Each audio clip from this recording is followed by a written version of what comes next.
Hey guys, Palsteron here, and today let's talk about boss plus essence rushing. Now over on my live stream on twitch.tv/Palsteron, we've been farming quite a bit over the last few days, and a lot of people have been asking, how does this strategy actually work? Why do you make so much currency? How much currency do you make? We're gonna answer all of these questions in this video, because a lot of people have a huge problem with understanding why skipping content and only going for the most valuable stuff like essences or bosses is actually that valuable. So I will kind of make you understand the thought behind it. So imagine a world where you do not have to put in a map to open an area, right?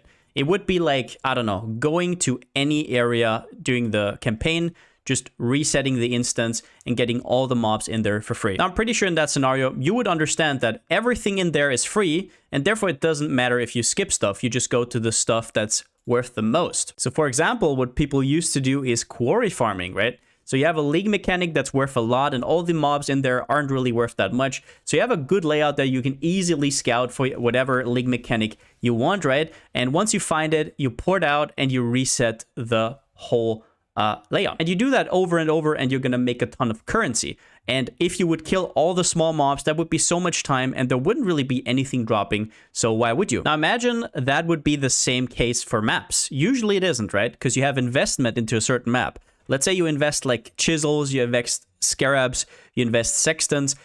It's not really that feasible to just skip stuff because you paid upfront for it. But what about a method that you put a map in, you don't pay anything else, no chisels, no alks, no scarabs, no sextants, and you 100% of the time get a map out?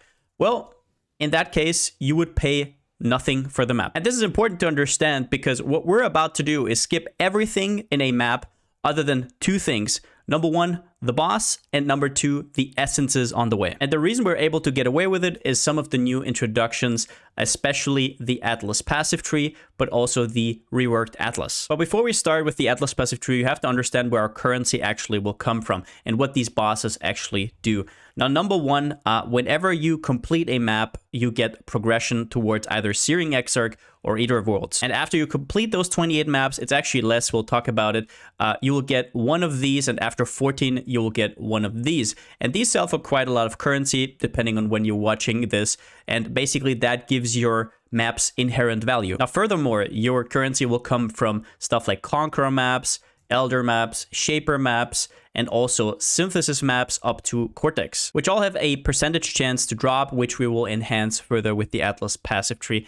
More on that later. Now, other than that, you will also get an absolute metric crap ton of maps. Just like, you're not only going to sustain, you're actually going to get more and more and more maps, and not only maps that are random, but maps that you actually want to run. Furthermore, a huge part of your currency, around about 42%, will come from essences that you just randomly encounter while on the way to the boss, especially essences that are made with remnants of corruption, which sell for an absolute crap ton right now, especially if you have them in bulk. Other than that, there's not really much left. There is like a really small amount of currency that you're going to drop randomly on the way. Maybe some scouting reports like you saw here, some invitations that are like some Maven invitations, right? But overall, it's a very narrow and fixed set of rewards, which in turn will mean less trading time, a lot more bulk, and less trades overall, right? But let's get into how the Atlas passive tree is actually set up. Now let's start with, how do we set up the Atlas to actually sustain 100% and even over sustain?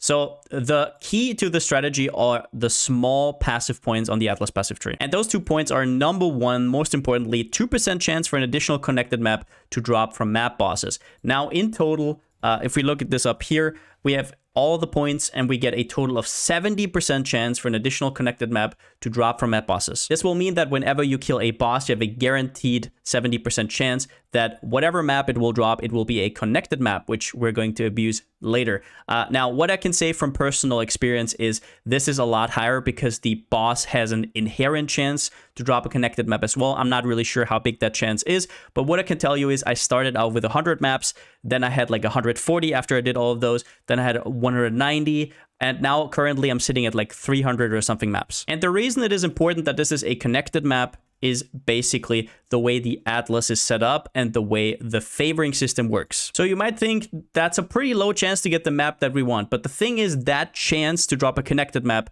scales with the favoring system. Now, the way this would work is that whenever you're proccing one of that connected map, you have a 1 in 5 chance to get an atoll, right? So the weighting is 1 for each of these maps.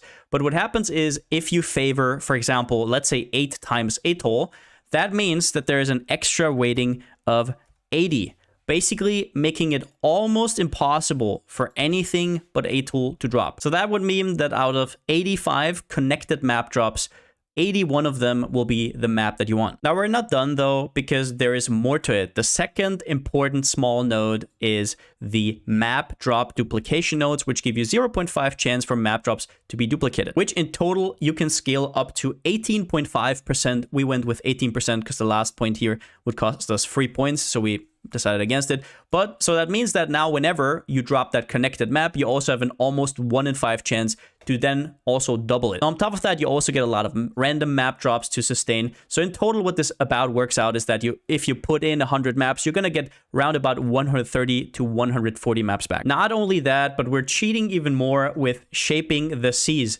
This says maps found in areas have 25% increased chance to be favored maps. So if we go back here, the calculation actually gets even more steered towards the atolls, and it also gets steered towards atolls if we're talking about just random map drops in the map. So now that we understand how we can infinitely sustain maps without any investment whatsoever, we're actually running the maps white or blue or however they come, right? We have to ask ourselves, how do we get currency? And that is where all the rewards I just showed you a minute ago come in. Now, how do we get those items though? So number one, in terms of invitations, to make it faster to complete invitations, we're going to go for Baptist by Fire. Now, one thing I want to point out is it does not matter which of the two influences you take. You should do some research before which of the invitations are actually worth more. And I say that because these jump up and down. It really depends on when you're actually watching this, right? So if, for example, I go to the red, it's like kind of 100C-ish if you have them in bulk right now, probably a little bit more. And if we're looking at the blue one, I think currently they're pretty balanced, right? No, the blue ones currently are 80 chaos or something, right? So at some other point, if you're watching this, it might be the other way around. It depends on who's doing what kind of content at the moment. It always flips around. So definitely check that out. And you want to go either for Etched by Acid or for the Baptist by Fire. So this basically just makes it so you have to run less maps until you get an invitation. You have 10% chance to award double progress towards whatever you're doing, Searing Exarch or the Eater of Worlds, right? So what that comes out to is normally you need 28 maps and you multiply that with 0.9. And now you only have to run on average 25.2. Now the second bunch of currency is going to come from map boss drops. So that's number one, synthesis maps, number two, shaper and elder maps, and number three, conqueror maps. You already have a certain base chance to drop these even without the nodes, but basically with these we're enhancing all those chances even more. Other than that, the biggest moneymaker will be essences. So the longer the league goes on, usually the bigger essences get, because the people who are still playing are maybe standard players, but mostly also crafters. They need a lot of crafting materials, and essences are just that. So we're taking all the essence nodes, basically these one here, Crystal Lattice.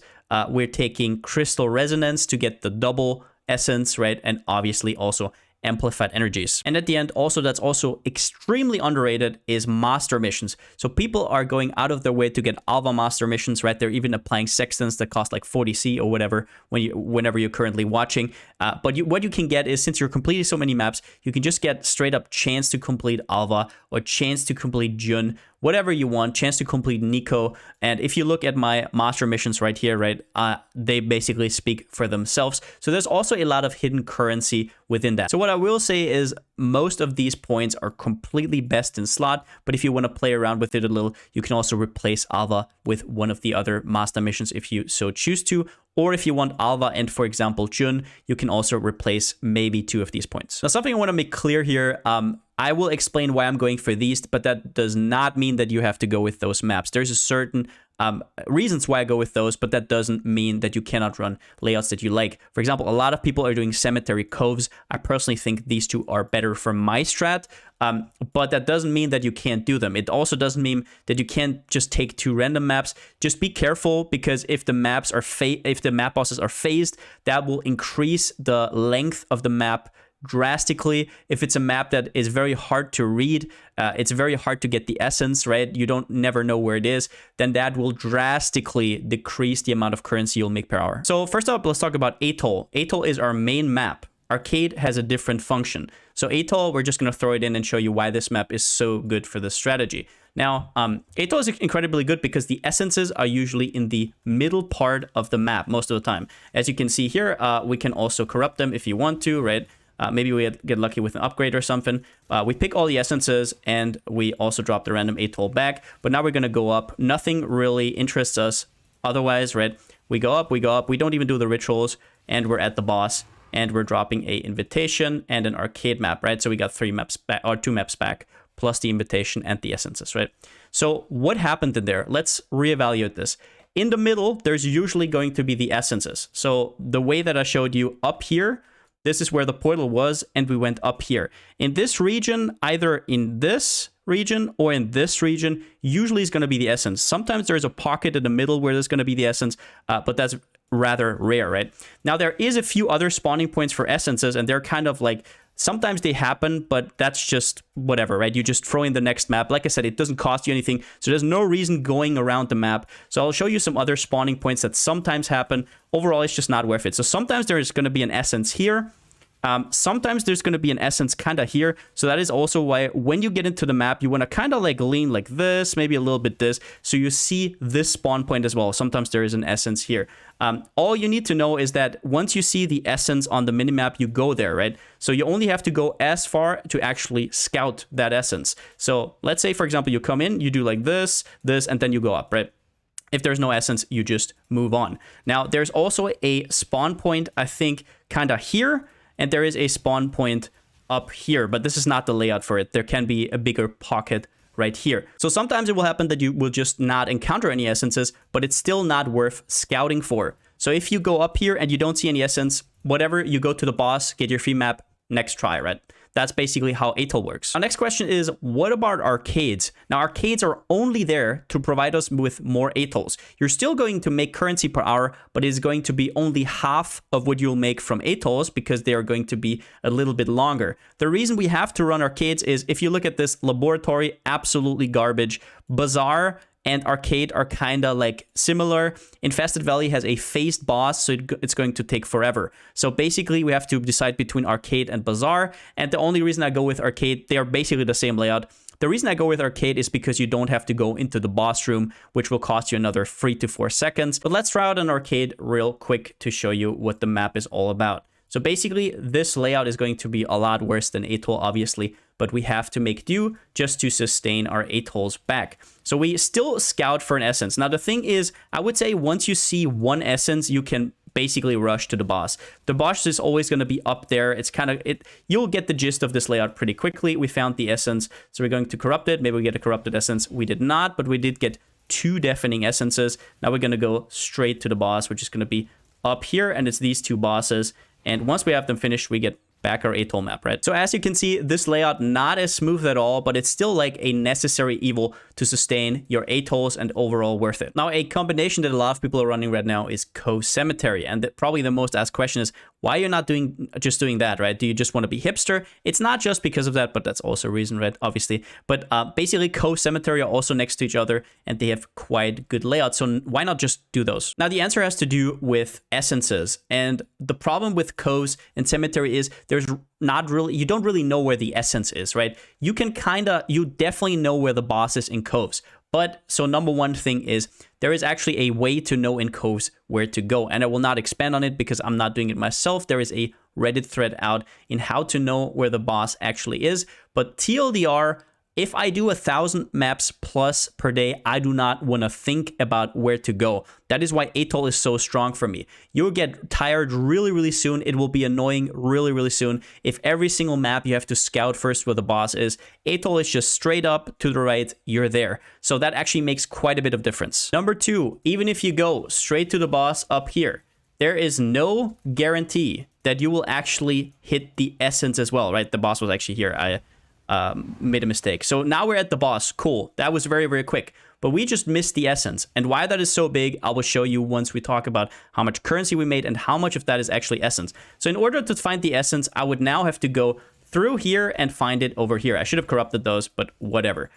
Just so you know what I mean. But even that is quite fine because Coves is a rather small map. So even though it's not as good as Atoll, it is still not huge. So you will still find your stuff after a little bit more time.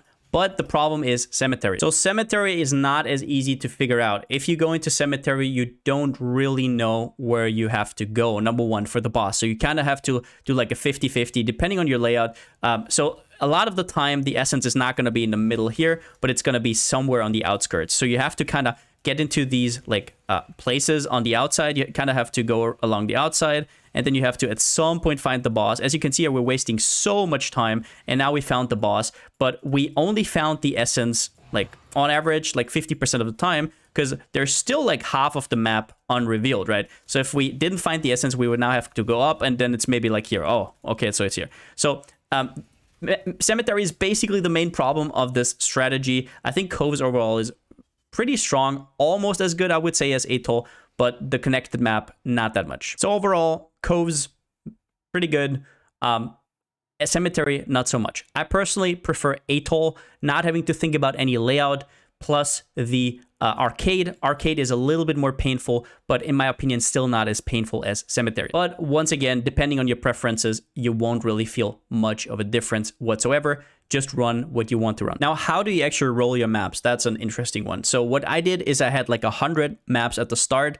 And basically, it doesn't matter whether you start with arcades or you start with atolls. Whatever you do, you're going to convert into the other one, right? Because the other one is connected. So for example, let's say I have like 300-ish arcades here, right? After I ran all of these, I'll have round about 400 to 450 atolls. But what to do with them? So a lot of these are going to drop unID'd, rare, and unID'd magic, because connected maps are always going to drop unID, either rare or magic. And almost all of your maps are going to be connected map drops from the Atlas passives here. That's something that you don't see there, but they're all going to be unID'd. So what I would do is, number one, if you have a build that can do any map mod, keep them unID'd. That's really, really nice. It's a little bit extra cont. You are accidentally killing a lot of mobs on the way to the boss. So you're going to get an accidental Saint's Treasure from Arcade there. You're going to get an accidental Exalt there, an Awakened Sextants here, an Orb of Unmaking here, which is going to actually sum up to quite a bit. So definitely do that. But if you cannot run all map mods, you will have to unID them. In my case, for example, I had to unID all of these and check for Ellie Reflect. If you have more mods that you have to reroll, basically what you do is you reroll the rares with Chaos Orbs, and most of them are going to be blue, and you just reroll them with Orb of Alterations. It does not matter how many quant they have. Don't waste any time on looking at it. Just make sure that you can do all the mods. So for example, I already did these, but if you type in Reflect, you have to check that it's actually not the Reflect that you need. You can also do Physical Reflect or Elemental Reflect. I can run Physical Reflect, so I didn't have to reroll these. But basically, just make sure that all of these maps are ready, and once you're ready, you can just focus on grinding. Do not think about scarabs. Do not think about chisels. Also on your map device, do not think about investing anything you don't want to invest into your maps. You get maps back anyways. It does not matter. Always go for the first option here. And just to clarify, once we're done with all of these arcades, we're going to put all the atolls in this tab again, which is going to be like 400-ish, right? And once again, we're going to check for Reflect, the same things that I explained already. And you do this over and over and over. All right, Palsteron from the future here. I actually forgot to explain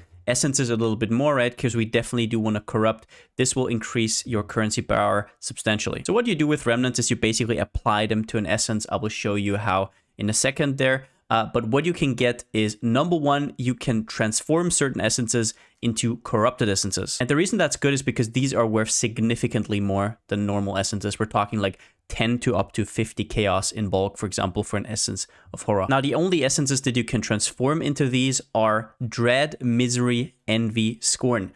Those are these 4 here: Dread, Misery, Envy, Scorn. And it doesn't matter what tier these are at, they always have a chance to transform into corrupted essences. Number 2 thing that can happen is you can upgrade an essence. So for example, if you have a Shrieking Essence of Doubt and you apply Remnant of Corruption, you have a certain chance to upgrade it to a Deafening, basically tripling its value. And another outcome would be that you actually change the essences that are on there, but that's totally random. So I'll show you real quickly how that goes in this map here. So we're in an atoll and we're going to scout for the essence. Usually it's somewhere along the way. Yeah, so here we found it, right? Let's quickly look at this. This is a Screaming Essence of Rage, Wailing Essence, right? None of these are good. They're pretty much crap. I would usually not corrupt it, but just so you see how it looks like, you just open your inventory, do this, boom, right? And there you have another option, which is that you can actually add another essence. This is usually pretty bad because it's going to be a lower tier essence. So that's kind of a brick. But yeah, I just did it as an example right here, right? So you might ask, well, what is actually worth corrupting? Well, that's pretty straightforward. Number 1, you want to corrupt the ones I just talked about: Dread, Misery, Envy, Scorn. Now, if you want to see kind of like the colors that they're in, they're kind of like purplish, bluish colors. So you can kind of identify them easier. Sometimes you might mistake them for greeds or contempts, but overall, since these are pretty cheap, that's not going to be the end of the world, right? Also, every monster with 4 or more essences, I corrupt automatically. Now, this is going to happen quite a lot because we have the Crystal Lattice right here, right? Imprisoned monsters have 15% chance to have 3 additional essences. Sometimes they just spawn 4 or 5 normally. Sometimes you have like 8 essences on there.